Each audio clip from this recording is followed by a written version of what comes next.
నూనె జాతి పంటలలో నువ్వు చాలా వరకు కూడా ప్రధానమైంది.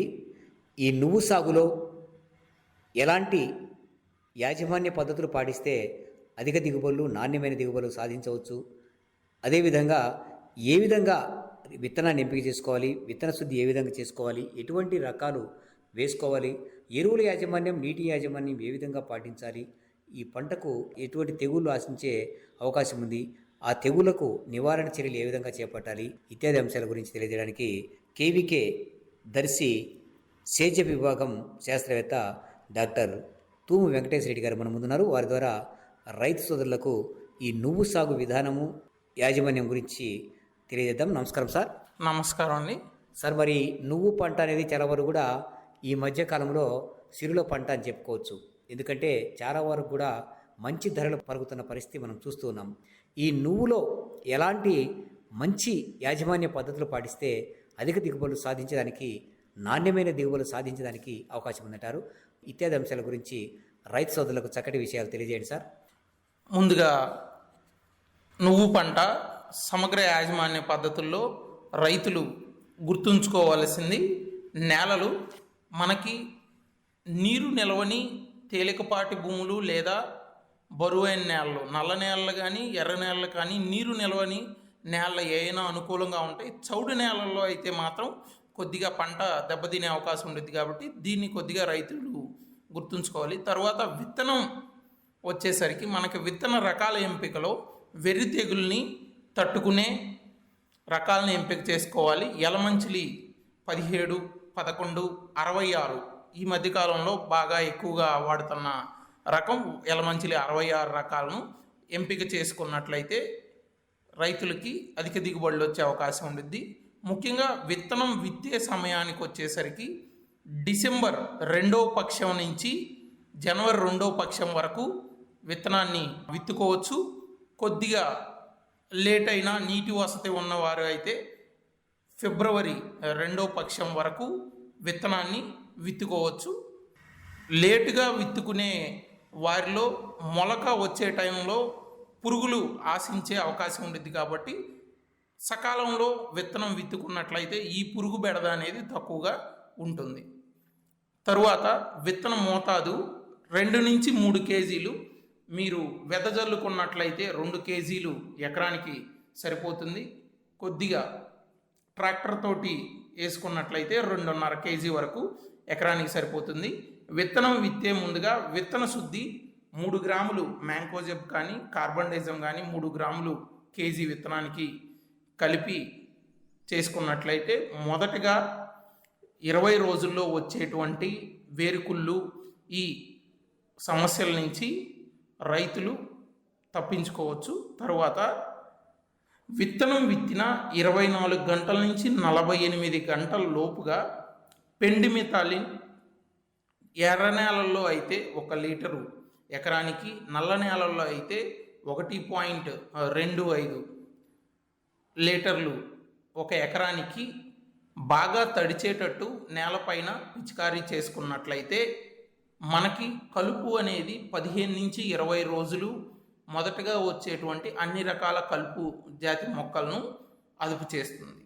తరువాత ఎరువుల యాజమాన్యానికి వచ్చేసరికి మనకి దుక్కిలో 1 బస్తా సింగిల్ సూపర్ ఫాస్ఫేట్తో పాటుగా యూరియా 20 కేజీలు, ఎంఓపి 10 కేజీలు వేసుకున్నట్లయితే మనకి మొదటి దశలో పంట త్వరగా ఏపుగా పెరిగి పూత సకాలంలో వచ్చే అవకాశం అనేది ఉంటుంది.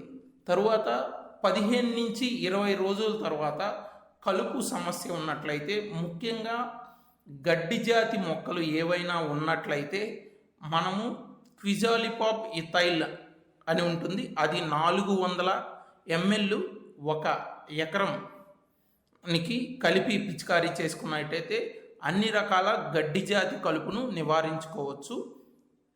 ముఖ్యంగా నీటి యాజమాన్యం విత్తే సమయంలో 30 నుంచి 35 రోజుల కొమ్మ సమయంలో, తరువాత 45 రోజుల తర్వాత నుంచి పూత, కాయ ముఖ్యంగా 35 రోజులని పంట విత్తిన 35 రోజుల నుంచి 60 రోజుల వరకు ఎటువంటి నీటి ఎద్దడి ఉండకుండా చూసుకున్నట్లయితే రైతులకు అధిక దిగుబడులు సాధించే అవకాశం ఉంటుంది. తరువాత నువ్వు పంటలో ఇప్పుడు అంతా విత్తడం అన్నీ అయిపోయినాయి. ముఖ్యంగా ఈ నూగు పంటలో ఎక్కువగా ఆశించే పురుగులు ఆకుముడత లేదా కాయతొలుచు పురుగులు. వీటి యాజమాన్యానికి మనకి ఎమామెక్టాబెంజేట్ 80 గ్రాములు 1 ఎకరానికి, స్పైనోసాడ్ 75 ml 1 ఎకరానికి, ఫ్లూబెండిమైడ్ 60 ml 1 ఎకరానికి, క్లోరాంత్రినిప్రోల్ 60 ml 1 ఎకరానికి వాడుకున్నట్లయితే ఈ కాయతొలుచు ఆకుముడత పురుగులన్నింటినీ సమర్థవంతంగా నివారించుకోవచ్చు. తరువాత ముఖ్యంగా డిసెంబరు జనవరిలో ఎవరైతే విత్తనం వేస్తున్నారో వాటిలో ఎక్కువగా కొమ్మ దశ నుంచి పూత లోపుగా బూడిద తెగులు వచ్చే అవకాశం ఎక్కువగా ఉంటుంది. కాబట్టి రైతులు ఈ బూడిద తెగులుని నివారించుకోవడానికి మైక్లోబుటానిల్ 150 గ్రాములు 1 ఎకరానికి, డైఫెనకోనజోల్ 100 గ్రాములు 1 ఎకరానికి, ఈ రెండిట్లో ఏదైనా మీరు కలిపి పిచికారీ చేసుకోవచ్చు. లేదా మీకు అందుబాటులో ఉన్నటువంటి గంధకాన్ని 600 గ్రాములు 1 ఎకరానికి పిచికారీ చేసుకున్నట్లయితే ఈ బూడిద తెగుల్ని మనం నివారించుకోవచ్చు. తరువాత పిందె దశ నుంచి పైరు పూత చివరి నుంచి పిందె దశలో ఎక్కువగా గత 2-3 సంవత్సరాల్లో ఎక్కువగా వస్తున్న తెగులు బ్యాక్టీరియా ఎండు తెగులు. ఇది రావడం వలన పైరు త్వరగా పండుబారిపోయి తద్వారా దిగుబడులు 10-15 రోజులు ముందే కోతకు రావడం, దిగుబడులు తగ్గిపోవడం అనేది జరుగుతుంది. దీన్ని నివారించుకోవడానికి మీరు పైరు ఎక్కడైనా పూత నుంచి పిందె దశలో ఆకులు చివర్లు ఎండిపోవడం అనేది మొదలవుతుంది. అలా ఉన్నప్పుడు మీరు కాపర్ ఆక్సీక్లోరైడ్ 600 గ్రాములతో పాటు 20 గ్రాముల స్ట్రెప్టోసైక్లిన్ లేదా మీకు ప్లాంటామైసిన్ అని మార్కెట్లో దొరుకుతుంది. వీటి రెండింటిని మీరు కలిపి పిచికారీ చేసుకున్నట్లయితే మీరు సమర్థవంతంగా ఈ ఎండు తెగుల్ని నివారించుకోవచ్చు. ఒకసారికి మీకు రాకపోతే 1 లేదా 2 పిచికారీలు చేసుకోవాల్సింది. మరీ ముఖ్యంగా మీరు ఎటువంటి పురుగు మందులు పిచికారీ చేసే సమయంలో అయినా పంట కాలంలో కొమ్మ నుంచి పూత దశలో అయితే 3/19 2 కేజీలు 1 ఎకరానికి, అలాగే పూత నుంచి కోత కోసే వరకు ఏదైనా పురుగు మందులు పిచికారీ చేసేటప్పుడు 13-0-45 పైపాటుగా 2 కేజీలు 1 ఎకరానికి 2 నుంచి 3 స్ప్రేలు మీరు 2-3 సార్లు పిచికారీ చేసుకున్నట్లయితే మీకు 10-15% అధిక దిగుబడులు అనేది సాధించడం జరుగుతుంది. ఇటువంటి జాగ్రత్తలు పాటించినట్లయితే మన జిల్లాలో 4-5 క్వింటాళ్ళు 1 ఎకరానికి తేలికపాటి భూముల్లో నువ్వుల్లో దిగుబడి అనేది మనకు వస్తుంది. కాబట్టి రైతులు ఈ మెలకువలు పాటించి అధిక దిగుబడులు పొందుతారని ఆశిస్తూ. సార్, మరి ఇటీవల కాలంలో మీ శాస్త్రవేత్తలైతేనేమి, ప్రకృతి వ్యవసాయ నిపుణులైతేనేమి చాలా వరకు కూడా పెట్టుబడి లేని వ్యవసాయం చేయాలి అని చెప్పేసి రైతాంగానికి పదే చెప్తూ ఉన్నారు. ఈ పెట్టుబడి లేని వ్యవసాయాన్ని చేయాలి అంటే ఎలాంటి సేద్యపు విధానాన్ని అనుసరించాలంటారు?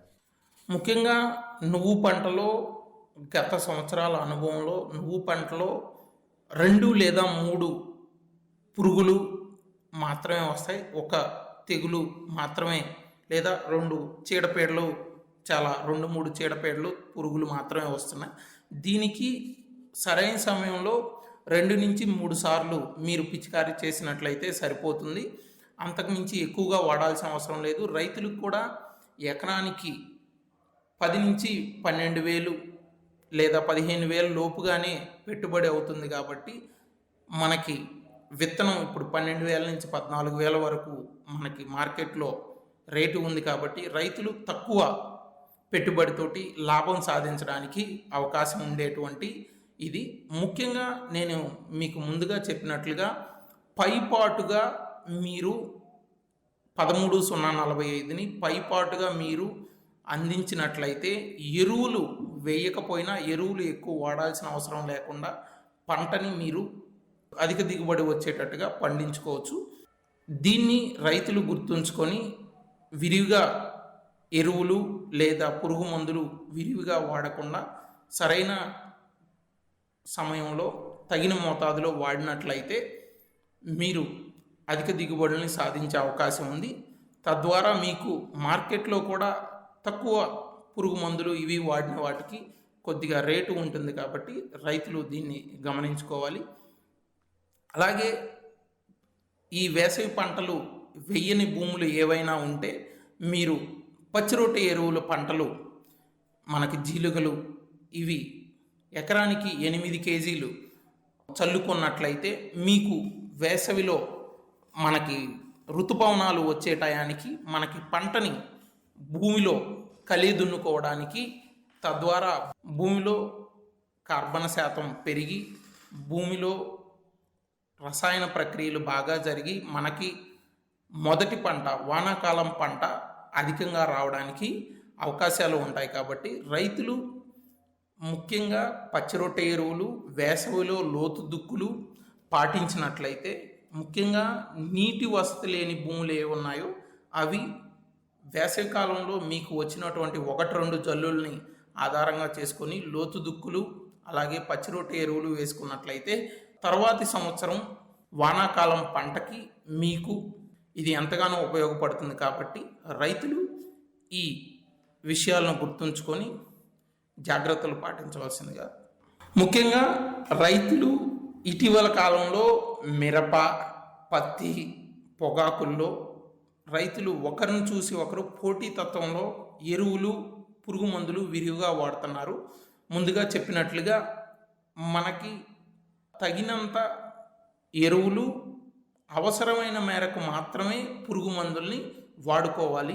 లేదన్నట్లయితే ఇప్పుడు ప్రస్తుతం ఉన్నటువంటి పురుగు మందుల ఖరీదులకి, ఎరువుల ఖరీదులకి మీకు పెట్టుబడికి ఇబ్బంది అవుతుంది. అలాగే ఆరోగ్యాలు కూడా క్షీణిస్తున్నాయి. కాబట్టి రైతులు తగిన మోతాదులో పురుగు మందులు కానివ్వండి, చీడపీడల యాజమాన్యాలకి మందులు వాడడం, అలాగే ఎరువులు కూడా అవసరమైన మేరకు మాత్రమే వాడుకున్నట్లయితే బాగుంటుంది.